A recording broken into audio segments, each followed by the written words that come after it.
Popo atua i le angaga o le faatalofa isi o atunuu pele sa moa i tupu ma tamalii failauga i punaō le atunuu faletua matausi saoao siu lava i alo ma fanau faamālo le soifua maua faamālo le lagi mamā ia viia le atua o tatou feiloai fiafia i lenei afiafi o loo faagasolo tatou vaiaso lona lua lenei tatou pokalame o le feʻau mulimuli mo le fanau o tagata ua na o iesu e faaola ina ai o le mataupu le alipō lenei la tatou maimoa ai a faasamoaina le Sunday o le aso le la sa tatou maimoa na pō ao faamatala ma au iliili e le atua mai ai e tena se yo mai lava yo na po nei le sapati o le atua le pole nei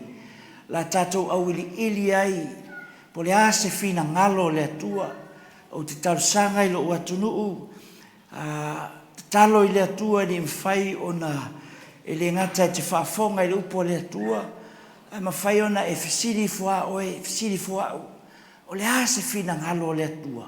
Tua tātou lotu, wa tātou te le ola i o tātou lotu. E pa mai so amene, e tātou te ola i a Yesu na maliu, mo oe mau. A Faasamoaina le Sunday, o le aso le la, lea la tātou au ili ai, i le nei a fiafi.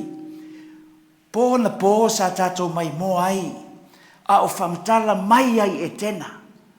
Le aso mua na whai ai e le atua o le malamalama. Whai loa le malamalama o le ao, a o le pōli uli le pō. Aso lo na lua na whai e le atua le vani monimo. Tu ese ai e le atua o vai runga, ma vai la lo. O sila atu le atua wa ato toa ma mata ngofie. Aso lo na tolu, na whai e le atua ma tu ese ai e le atua lau ele matutu. O sami ma le vai. Aso lo na wha, na tua i e le atua ma whai e le atua o le la, ma sina ma le fetu. Si sila atu le atua i aso i wa ato toa ma mata ngofie. Aso lo na lima, na whai e le atua o i o le sami ma manu felelei. Aso lo na ono, na whai e le atua o le pale ali o fofuanga le atua ma manu vai wha. Epe mai soa mene. Si sila atu le atua i aso e ono, wa ato toa ma mata ngofie, o leo tātou o lava i etena. Whai e le atua le langi, ma le lalo langi. Aso e ono ia sa tātou whasolo mai ai, a o le aso fitu, e tolu mea tāua na whai e le atua, na ia whaamanuia, na ia whaasaina, na ia mālolo ai. Ona e tolu mea tāua le atua ina i mei e te tosisila mai ai. E le ngata na whaamanuia,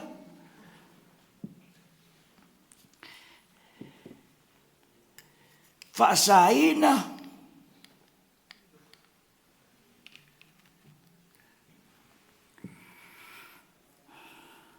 e le ngata elia, na ia mālolo ai.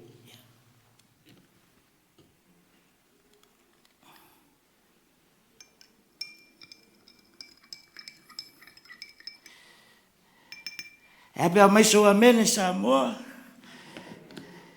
Se pe tau mai tatu amene. Amene. Tolu me taua. Whai ele tua le asafitu. Na ia whaamanuia. Na ia whasaina. Na ia malolo ai. Ele itu ina i le aso ono. Le aso lima. Le aso wha. Le aso tolu, le aso lua, le aso tasi. O le aso fitu, whamai upu a le awhionga pa ia le tua, na ia whaamanuia, na ia whaasaina, na ia malolo ai. O le mafuanga na e esea le aso sa pati o le tua, le whamtala e le awhionga pa ia le tua, eskelo lusfulu, whaipo lusfulu, ia o tō whapai e ina fōi o sapati. Lima sulua vai aso o le tausanga. Lima sulua sapati o le tausanga. Whamai le tua i o tō whapai e ina o sapati e whai lea fōi ia ma whai longa. Ia te au ma o tau, ia i loa i o tau o au lava o Jehova o lo o tauatua. Lona winga o le sapati, e te iloa ai o Jehova lo atua, o le na whaia le langi, ma le lalolangi. O le sapati fo i Samoa e iloa ai e oe mau o Jehova, o le na whaapa ia ina o tau, tātou uma, e ala ilona toto pa ia, na maliu i kale vario. Lea we o oi fariseu, ai saai mao malie. O le sapati, o le wha mau whai longa lea lea tua. O lana suafa o Jehova lo tua. O lana tairo, o lana tūlanga, na whaia le langi, o le i o le tua fofoa.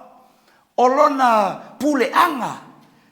O ia e pule i le langi, ma le lalolangi so se tupu, so se malo, e iai lona wha mau whailonga. E peo si osi le ono, o lana pulenga o i, e pule atoa i Peritania. E wha pēnā, le wha mau whailonga le atua Samoa, e le mawhai o na ve se tasi. Le tu la fono le atua le na iloa Ioane, vai atu o matala le langi, ai o lo iai le ato la au o whengainga i le langi. Le me sili o na paia. E le aise ta gata hola, e mawhai o na ui ai tutonu le me sili o na paia. O lo iai le mamalu whase kina, o le atua tutonu le ato la au. O le whengainga, o lo iai papa maa. O le tula fono se fulu o le atua, poto i manai, ma le to o arona. Le tutonu le ato la au. Mai le lalolangi, mai ai e tena, whaasolo mai ai a atamu, se yo ia noa, noa whanau, lan whanau tōtou, se muhamo ia feta, se mu lea, le tupunga mai ai, le tangate ngoi a apre amo. Tele ma tele tausanga o sau, le sapate o le tua, whato atu lai ma le tangate ngoi a apre amo. Epa me so amene. Whatever ona sau le sapate o le tua mai Abraham se yo mai ati oe mau i le taiao le nei o lo tu mau pe le sapate o le tua ona lo taimi o le ulua i aso i le tuspaia e tau e tuspaia le ulua i aso po le Sunday e tau e tuspaia o le ulua i aso o le aso mua pe ona tatou mai mua ai le aso mua, lua, tolu, wha, lima, ono. O le aso fitu o le sapati lea i a Iova lo tatou tua. Lea la tatou mai moa ai i talaanga, tatou awili ili. Po le ase fina ngalo lea tua e mai mo oe mau. Po whea mea na tupu mai ai. Le tapua inga i le aso sa. Lea o mai ate oe mau. Tatou soifua mai le aunga tupulanga, ma le aunga tupulanga. Tatou te o mai, ma tatou soifua mai, o lo o tausia pele aso sa. O le pole nei, Samoaela o atunuu, leo mo fai ona e whafufonga, o lau tatalo, ia tatala lau whalongo. Ia vea o tatou loto se ele lei. Ina i mo fai ona e whalongo au e teita. Ai e whalongo malitoa. Ma e alu i pole nei, e alu e te talo i le tua, tu watu i le tua, ma e ana pongi, ma e va fesiri po le ase fina ngalo, awane e fai fina ngalo tangata, fina ngalo lotu, le ai, fai le fina ngalo, le ase mea, le fina ngalo mai ailo o tua mo wau le ta pena mo le langi, e te sauni e te alu i le langi, au le ase mea fai mai ai Yesu, Samoa e mo oe, mo wau, fa mai Yesu e le sa watu le langi la to umo e fa mai atau le li e fete mawai tangata lolotu na ole na te faia le fina ngalo lo tama ma fangana lo te talo sanga tuai Samoa fe sili po le ase fina ngalo le tua ine faio nei manino mo manino e pulea oi lau fifilinga. Ke nese sfulon fai poe valu, fa mai upu la fionga le tua, na whanau foi e kuso o ni marota. O ia foi, na amata foi ma lii ma losi i le lalolangi. O kuso lea, e whanaua ni marota mantua foi, o noa e whanaua semu hamo i a feta. O hamo la e whanaua kuso, o kuso e whanaua ni marota, e whamai upotus pa ia, o ia fo'i, na amata fo'i, o na whai ma li'i ma losi i le lalolangi. O nisi tustusinga whamai o ia o le atua ma losi. E tau o le atua ma losi tangata leo ni marota. Ai ali mai i suesuenga ma tustusinga talfaso pito, o le tangata e fau vale i le atua, e te i le atua. Sisila. O le malosi foi o ia i tuli manu i luma o Iova. O le mele o whapea ai upu e pei o ni marota le malosi I tuli manu I luma Iova. Sisi le ei. O le pongai foi o lona malo o papelu, ma reka, a kata, ka lene, I le nuu o senara. O na ngata le I le upo le afionga le tua, I le tangata le o ni marota. Whamai o le pongai o lona malo o papelu. Tau sifia, o paperenia e sawele upu papelu. Papelu e sawele upu faa ese ina. Olo maua le kenesa Mataupu sutasi. E ali mai o I latou ia na o. E faule olo I papelu. Na manatu ifo latou I lo latou malosi. O upu na ieifa mai ia faise mea e ta ua I tatou. O na ole o faule olo I papelu. Fau I piliki. Fau I pulu o Mary I latou lavalangona. Ina ia faule olo lea. E o whamai e faule olo e o le langi. E whamai upo tuspa ia ua faa ese ina e Iova le ngangana. Whaiatu tangata pasi mai sa mala au o tongi mai whao. Faa ese ina. O le pongai foi o lona malo o papelu. Ma reka, ma kata makalene I le nuu o senara. O na ngata I lea I whamtalanga tangata o ni marota. E na wasu e tala fasolpito wa ili po ai le tangata o ni marota. E ta uana na tala anga I Asuria. Sisile ye o fasolo tato ta upu. O le tusi le two Babylons. Tangata I noia Alexander Hislop. E ye si tusi. I le encyclopedia ale autuas. O lo whamatala mai ai. Peitai wo maia o le tustala o Alexander Hislop. The two Babylons. O lo I le ngangana wha Peritania au o tusia le ngangana wha Samoa. E mawhai ona e whaitau ai oe. Ma mawhai ona e tuina e ala I le ngango le tua tato te mai moai I le neia fiafi. Nimrod o ia o le tangata sa Vale o le atalii o kuso. O lona malo paperu. A reka kato ka lene. Le ai lau ele I se nara. Na atia e ai lona malo. Na maliu ni marota I le taimi o lona malosi. Tu ua ai lona to olua o sunema. Mai tau ingoa ia. O ni marota. Sunema. Le tato teo I lalo ya tamusa. Whamai upu o ni marota o ia lea na mua fai I tangata o ia o le atua. A oti e le tanu I le tunga mau a e lele lo na nganga e nofo I le la. Sa fai ngoa o ia o pa ala samana. Po o le ali o le langi.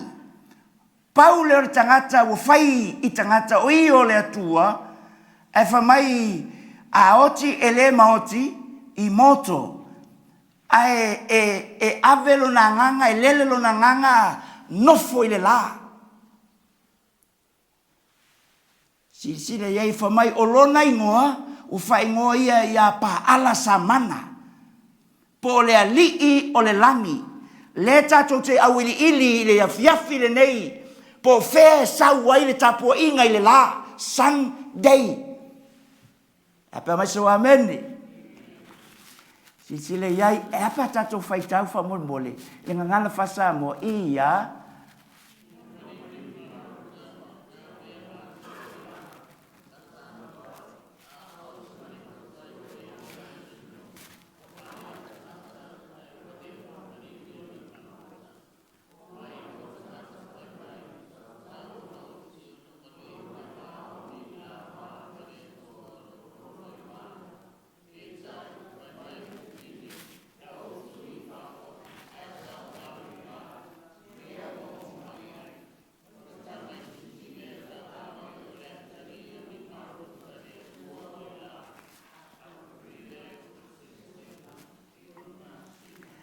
O se pepelo wina ese. O se tala whangongo. ai maofa ua muli matu iai le lalolangi atoa. Whamai upo le tala le whamai ina ua maliu ni marota ua vea maatua le la. The Sun God. A o siona whaletua e ngoa ia su mema. Whamai ua mai, ua lewa na oti ni marota, e whamai ua mai a tangata ia su mema. Ua lewa na maliu ia ni marota o mai lo tangata, whai mai, ua tatau ona oti. Ona ua le whamaoni le vā ma le atua, o lo onofo le la. Pei tai whai mai le whiwhine, na o tui fafo ai sau ave o le la, lea ua o mai ai. O le tamaititi lea o te tau aveina, o le atali o ni marota le atua o le la. Mai aperila yo ia te se maiva masina, ta musa sa whanau i le aso luasfu lima o te sema. Mai tau mai, kene se mua, kene se lua, le ua whai e le tua, le langi, malalaro langi, whaatu ailo na sapati. Al kene se lea e se fulu, le ua whaatu mai au o te apolo mana au, whaatu mai ailo na aso. Ai totsi e fia Samuel o atunuu, e pele i le anganga. E pei ona fetalai le angelu i a Maria. Luka muamua fai petosu lima, whamai, ua tali mai le angelu whape mai ate ia. E fe ifo le anganga pa ia ilunga i ate oe. E wha marmalu ifo ilunga i ate oe le mana o le sirisiri ese. O le mele e ta uai, le tama pa ia o le halo o le tua. Ai fai fo i mele te Apollo, mana au, le whamatala whamai i le tala lea, whamai ua savali fafo, ai sau ave le la, o tai ai au, lea o mai a tangata, o le atali o le atu o le la lea, au o fasiotia o le atali o le atu o le la. O le tama e ngoi a tamusa, muamua o ni marota le atu o le la, o lona whaletua o su mema, o lona atali i leo e whanau le luas u lima o te sema, o tamusa. E te fisili la fiafi nei Samoa. O le an mele whai e larolangi i tausanga uma. Lea le aso le whamanatu. Lea? Le krisi masi. E te fisili lau i lasi fina ngalo le atua Samoa. Lasi fina ngalo. Ue so e, ue ese mau. Ue ese mau o tau mai. E tuspa ia. Le lusu limo te sema tatou te whamanatu ina le aso maliu. Le aso na whanau mai a Yesu. Au i lea e a mata mai ai. Lea o tatou wo le original. Po o tatou wo e eli mai le mea lea. Le mea lea na tupu. Lea wa e soifua mai o tatou tangata. Le tapua i la sa. Le atua le la, e le oti, ai fa mai e lelelo na nganga, o nofo e le la. E ofo e lana whaletua, fa mai a oti, e le ma oti, ai lelelo na nganga nofo e masina. O tamusa, fa mai a oti, e tanu lontino, ai fa mai to e tupu i fwai, e le la au. Si le iai. Kirisimasi. Christmas. Lea i tātou te whamanatuina i lea tausanga ma lea tausanga. La tātou mai mo ai au ili. Au alu e tipi mai le la au. Au alu e whaatau mai o me alofa matu i lalo mo. Mai fesiri, o lea se me o tau mai tuspa ia. Si sile iai Christmas. Christmas. Merry Christmas. Merry olona winga happy. Mas. E saule upu latina dismiss. Ole misa loti. Tu ese tangata woti. Happy dismissal of Christ.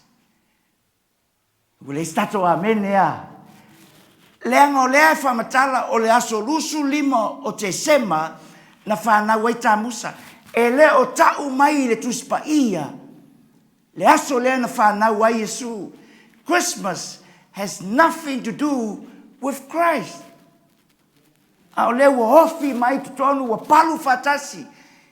Pe au angelu lono lua le tatou te whasolo i vai aso le nei ua pau papernia le ai tele. A wawa ia whainu inu ume le waina. O le waina o le tala le lei, a ua whaitaanga le kalesia. Hofi mai a onga se ia. Sisile iai, a whasolo tatou pukalami.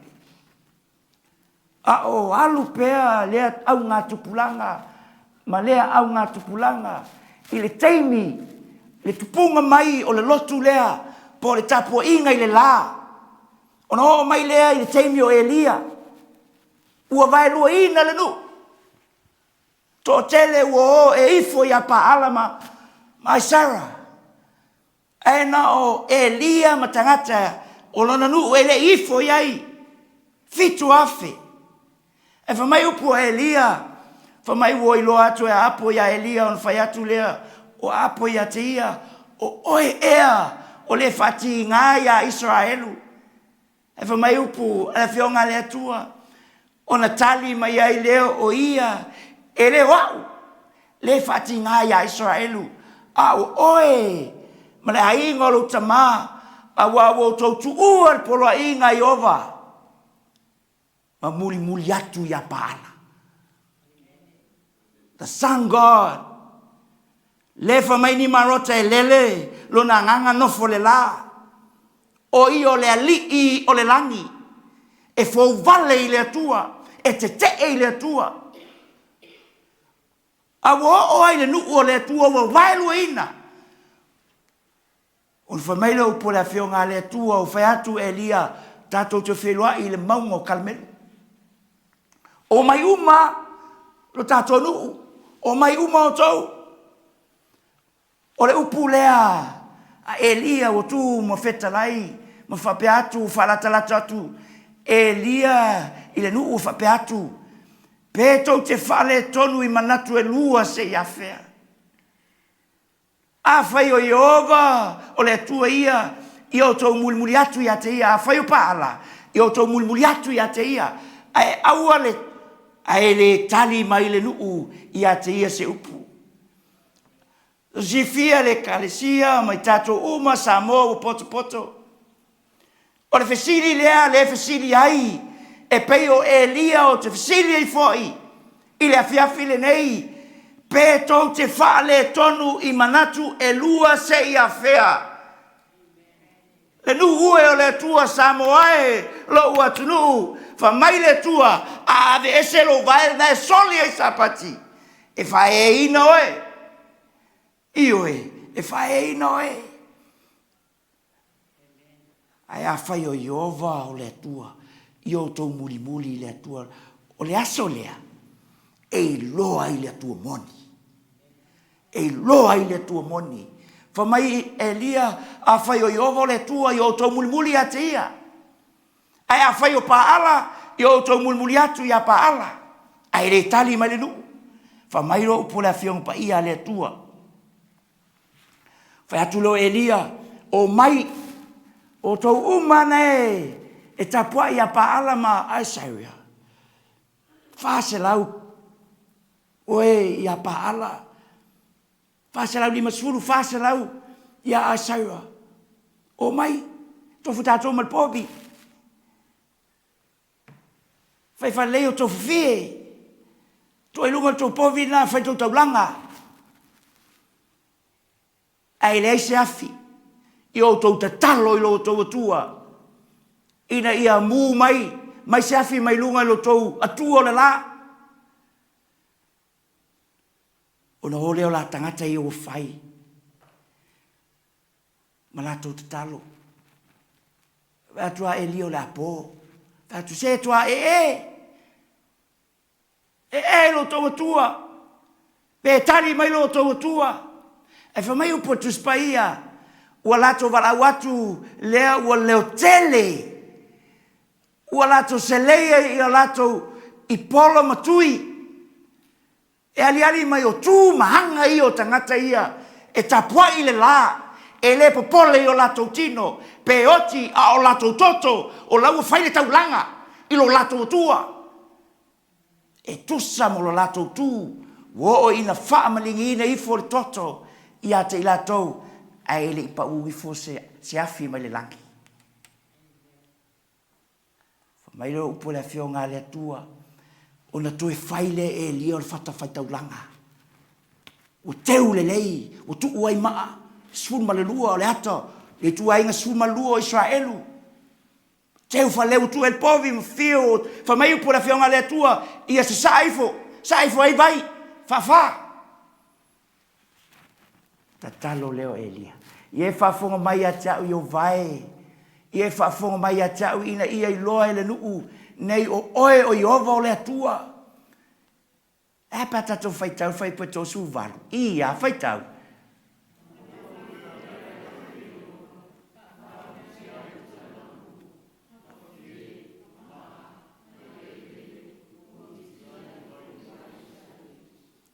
E pa mai sua mene. Tali le atua, pa mai le afi. Fa mai pa uifo le afi a Iova, ma fa umti ai le taulanga mo ma fi. E loa ai, Samoa e loa ai, o Iova le atua fo le na fia le langi, ma le lalo langi, e loa ai fo e oe mau, o Iova o le whapa e ina, oe mau, Iova le na, le sisi atua esi. Au fa solo per tapua inga, fa mai upo la fionga le atua, ua o fatoe ya te au, ya Israelu e to fitu afi. O i latou uma o e ua le to tuli, ya paala o i latou uma foi, o e ua le songi ya te ia. I le to tele, ma le to tele o Israelu. Si lia to i titi miliona tangata, Israelu, o ifo ya paala. E fa mai e to fitu afi, o i latou o e ua le to tuli, ya paala. O i latou uma foi ea, ua le songi a te ia. Sa moaelo ua tunuu. O le ata lea o le iai tonu, o le teimi nei le laulangi. Miliona ma miliona tangata, o lo o ifo i le tua ese. A e toi titi, o i latou o lo o ifo i le tua moni, ma fuangana, leu te fai atu ai, po le ase fina ngalo le tua mo oe mau, ina iwa fai o na tātou whapeifo, e pei o le angelu mua, i o tau matatau i le tua, ma vatu i a te evi inga, a wa o mai le tuaso lana whamasinonga, ia o tau wifo, i le na whaia le langi, le whanua ma le sami, a toa mapuna o vai.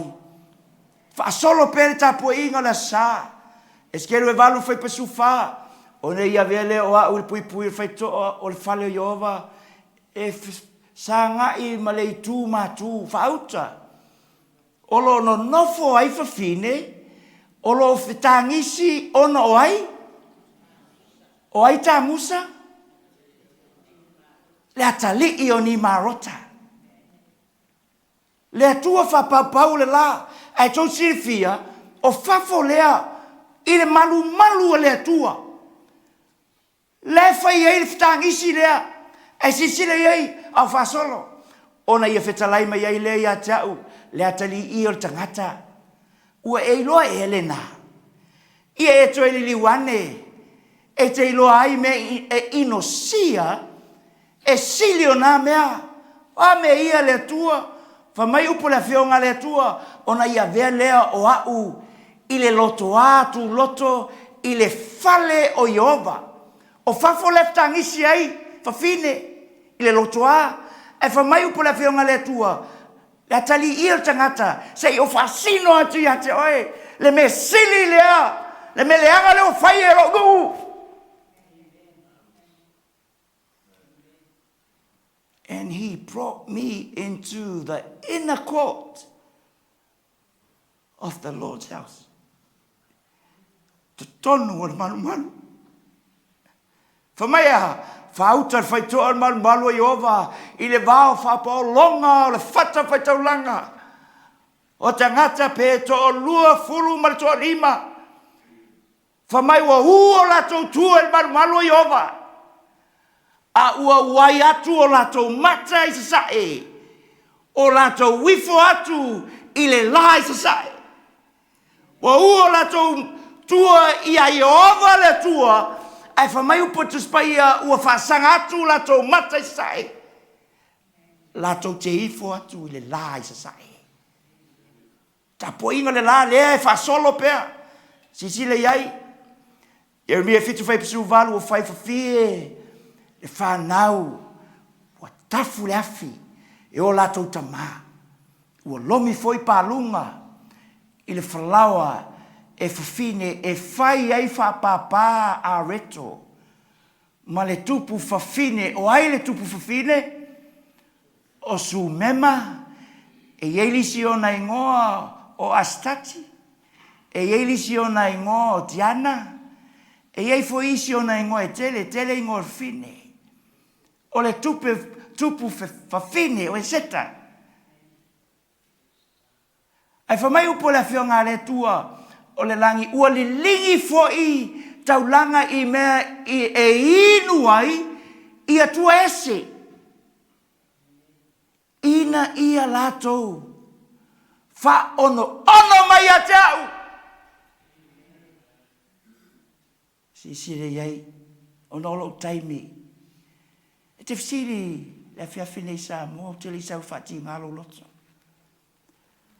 Le eseta, Easter, o tau mai tuspa ia, o whai lo mai a te oe. Pe ai se ae te alu e whatau le rapiti, Easter egg and Easter bunny. E ei se whai au ia mea, mo lo whaarotanga. Wai te lo tātou e ofoi al Seventhday, ofoi whātau li Easter egg, ma Easter bunny, which is nice, it's chocolate. I like chocolate. But it's too simple. Tasi o rapiti, lua whamoa. Aisea, o rapiti e tolo ai tele. O le whamoa e whātusa ia o le atua o le toe tutongo mea. The goddess of fertility. Sisile iai. O le whaperitania nei lunga ua Faasamoaina whapea. E whaalangolango le Easter i le atoa le masina. A atoa le masina ia mati o le aso sa so ai o le Easter. A atoa le masina ia Apili o le aso sa so ai e a matai le Easter. E whealua i la le tatou Easter. Pe a whisiri ifo o o tangata sue la whionga le tua. A whai o mati, ai se ale me le tu mau ai pe ia mati. Ai o isi tausanga e whai a Apili. Ona e whaatali se i a atoa le masina. Whaamatala e, nei tau se fia tatou talavau, o le lalolangi le te soifua e ta milo le la. Tolu se lau ono su lima malkuata aso. E ta milo le tatou lalolangi le la. O le teime a toa ai le masina. O le teime le na e whaamanatu ai. E whaamanatu ai le Easter. O isi tausanga o mati. O isi tausanga o Apili. E le whatatau i se maliu o Yesu. A e whatatau a toa le masina. Mea na i le amatanga. Whapea le taitonunga o tā musa le atali o ni marota. Na oti ona uasua e le puaa. Ona whapea lea e o i le Easter ua fasi le puaa. E ai masu e whamua. Ai le ai se meo tau mai tuspa ia. Se whai o ia lava mea. Faasamoa. O wheo tuspa ia o tusi mai ai ni whamua mani rapiti. E pa tatou whaitau whamomole tatou o fia ia whaitau.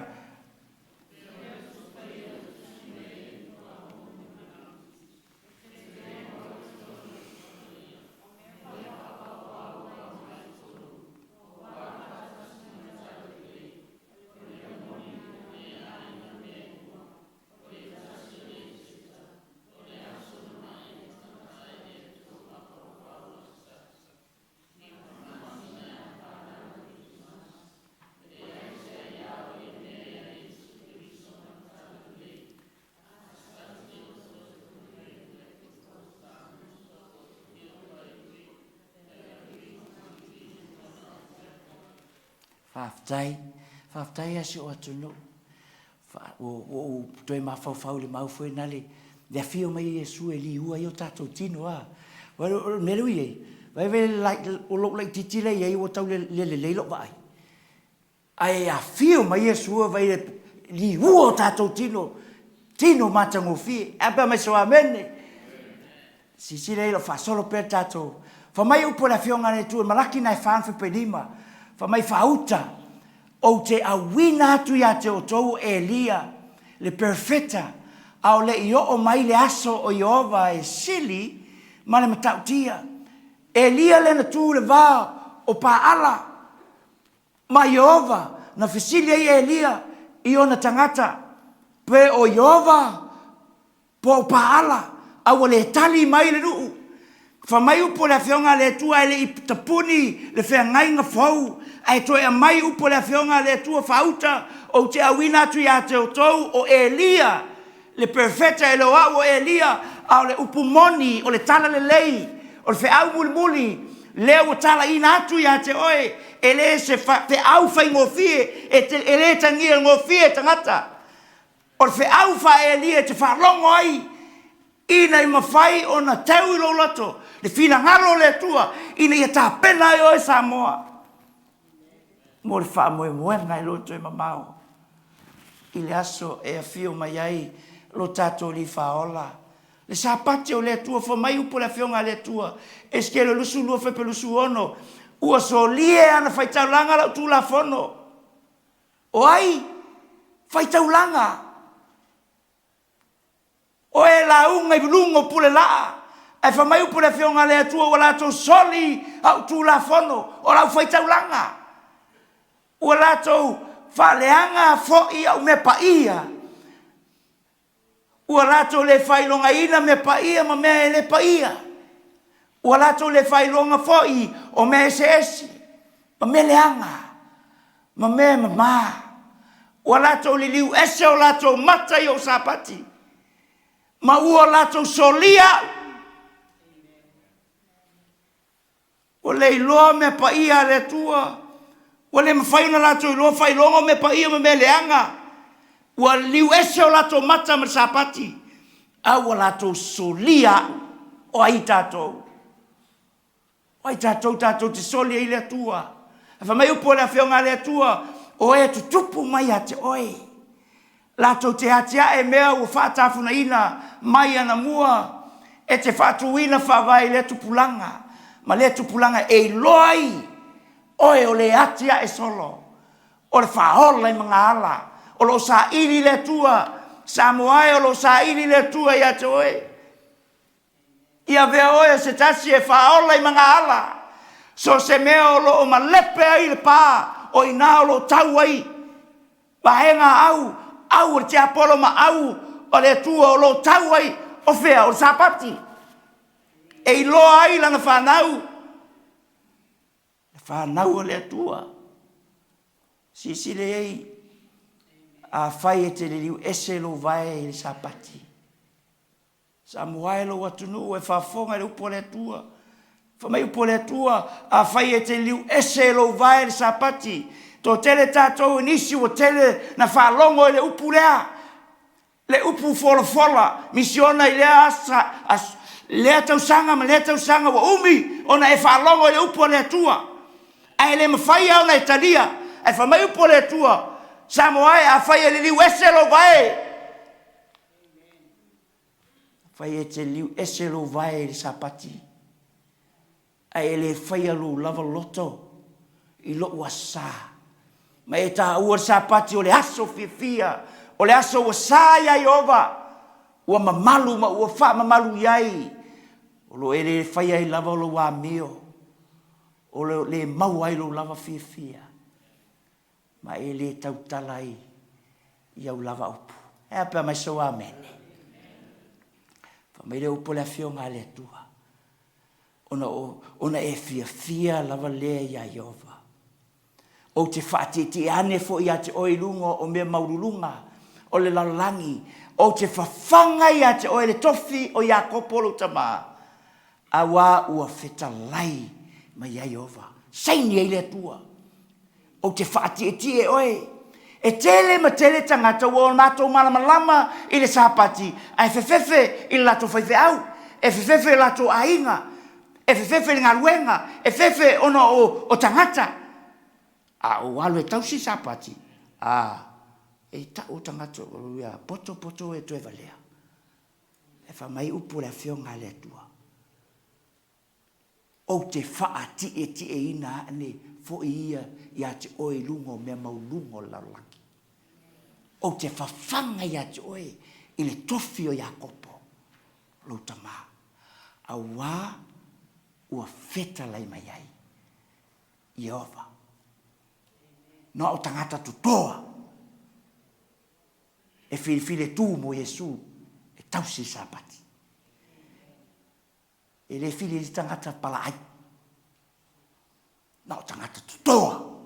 Toa la toloto. Tu mo le tua.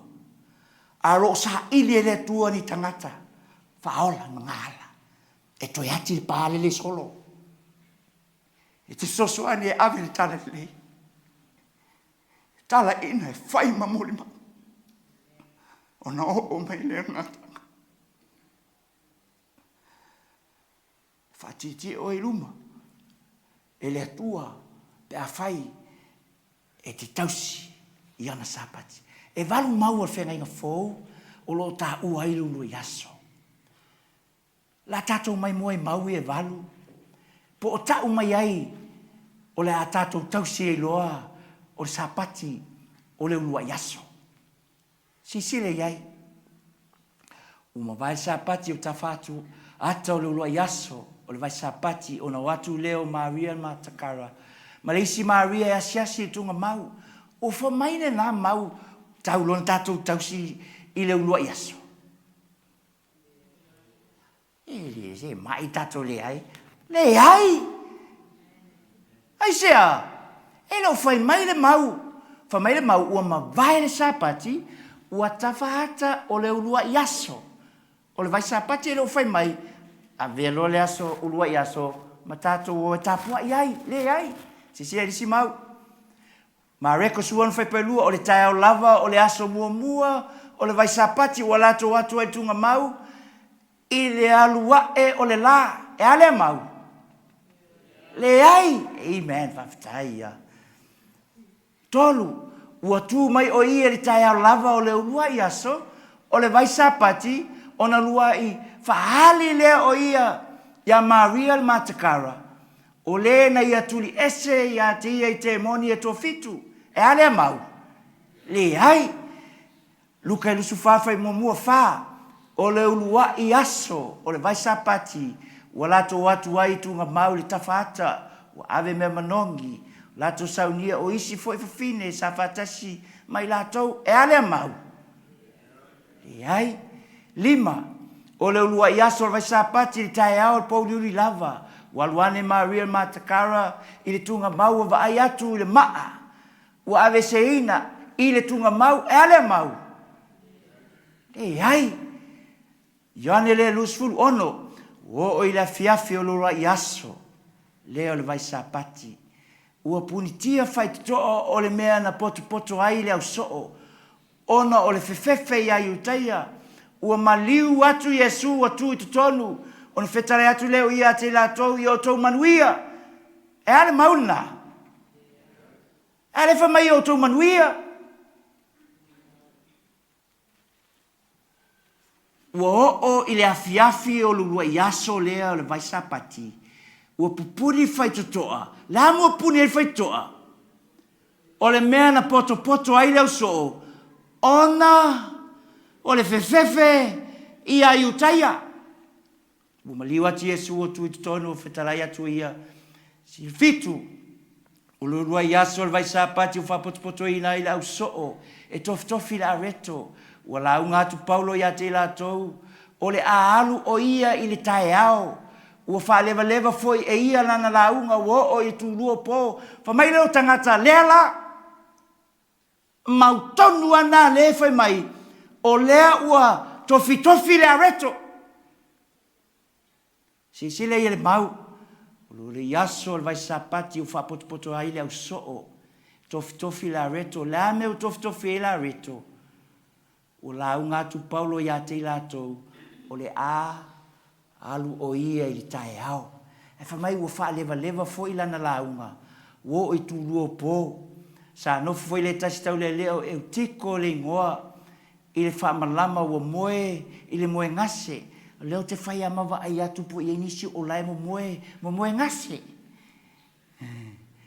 Amen. Ia e pa ui whai nai toke, e te tue whai lunga. A le moe ngase le na pa u mai lunga whamalama. Ua moe i le moe ngase, ua loa fo i la unga Paulo. Ua o lava ia te ia le moe o na pa ui fo lea o ia mai lunga i le pot. Tolu o pae o fale, ua si ai fo i o ia, ua oti, a ka mai upatus pa ia, o toi pa i ai, talo la uona le atua ma toi whao le ola ia te ia. Valu, o le aso mua vai sapati ma lea vai sapati i o tau te itasi ma tu uane, ai ni ana mea, o whamailo tangata, o le maula lea, lea ngau lea ua tu whaatasi o langona ma whina ngalo tangata, sisile i le mau, le aso mua vai sapati, i lea vai sapati i o tau te itasi, ma tu uane ai ni mea, i ana mea, i le whaatitau i me teu mo lona manuia, ina ne i whaia se au te lenga pe a o walu, whailoa e Paulo i a Korinito, ta pena ma sauniuni, e peo tātou welfare, sauniuni ma tā pena, e iei le teime o mai leonge i Jerusalema, ona whaiatu lea ni me i au te lenga, mo tātou uso o loo i Jerusalema. Apa mai so amene. Na o i le nganga i le aso le lii. Whapea leo tangata, o le aso sā, o le aso le lii. O le aso sā, Sunday, o le aso le lii. Sisile sa tatou mai moa na po, ma reko e lua whai pelu su valu. Le neila, o le atali o le tangata, o le alii lava lea o le sapati. A whai o Yesu, o le alii o le sapati, o le aso sapati. Le sapati.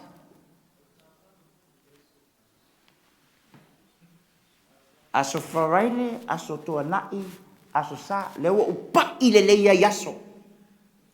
Le sapati le tua whai, o le aso le alii o le sapati. O le aso sapati. E o ai tātou aso fitu pala ai. Ue pala ai, aso toa nai. E le se fefe ave fe au. Samoan o atunu, e moni ma whamaoni upo le atua. Aisea, na o le atua i e ola. Ie maua le ola. Aona e maua le ola, e te maua le ola i le langi ma le ola e whawabau. Tātou malama. O le neila. O le atali o le tangata. O le lii lava lea. O le sapati. Ie manatua le sapati te whapaino aso e ono e tenga lue ai. A o le aso fitu. O le sapati lea i aiova lo watua. Tasi vai wha. O le wawhia ngai ai o le tangata ma lo watua. O le 5 tau le ono, o le wawhia ngai ai o le tangata ma tangata. A o le fatu, o le tūlafono, o le sapati. Whamai upo le awhionga le atua, salama e varusu wiva, whai petosu wha, o te le tuu ma vahenga, i lau whengainga. O te le liu lava i le upu, o pa u atu i lo whonga. Tau si fia e tolu mea tā ua i ano whamtala, i po o le tūlafono. Tolu me taua e le suia e le tua. Mua e le suia e le tua na upu, lea. O te le tuu ma vaenga i lau whengainga. O te le liu i lau upu. Ua pa u atu i o ulangutu. Lua o le natura o le tua. Lea le natura o le tua. E le sui ngo fie o na langona. O au i ova, o te le liu. O Yesu ke riso e le liu lava ia. o ana nafi o le so e o atu lava i whapapau. E le suia e le tua lona natura. Tolu, e le suia e le tua lana tula fono. Mai ai e tena. Se yo o mai lava, se yo o mai ati. O e le so i fua mo wola. O lo sisi pere tanga vai. Tula fono le tua, o sapati o le tua. Mo oe mau. A fai la, fisili lela umatato Mataupu, on sai mai. A fai la e le isuia e le tua le sapati. O le pule la ai na suiai. A fai e le isuia e le tua le sapati. O le pule la ai na suiai, sisili ai. Tapo inga i le asa. E te whaitau ma e vai i tustusinga, the faith of our fathers. Catholic, Cardenal, James, Kippens. Ia tulau, lela usau lalo i tato te mafuta fatasi e matangofi ai.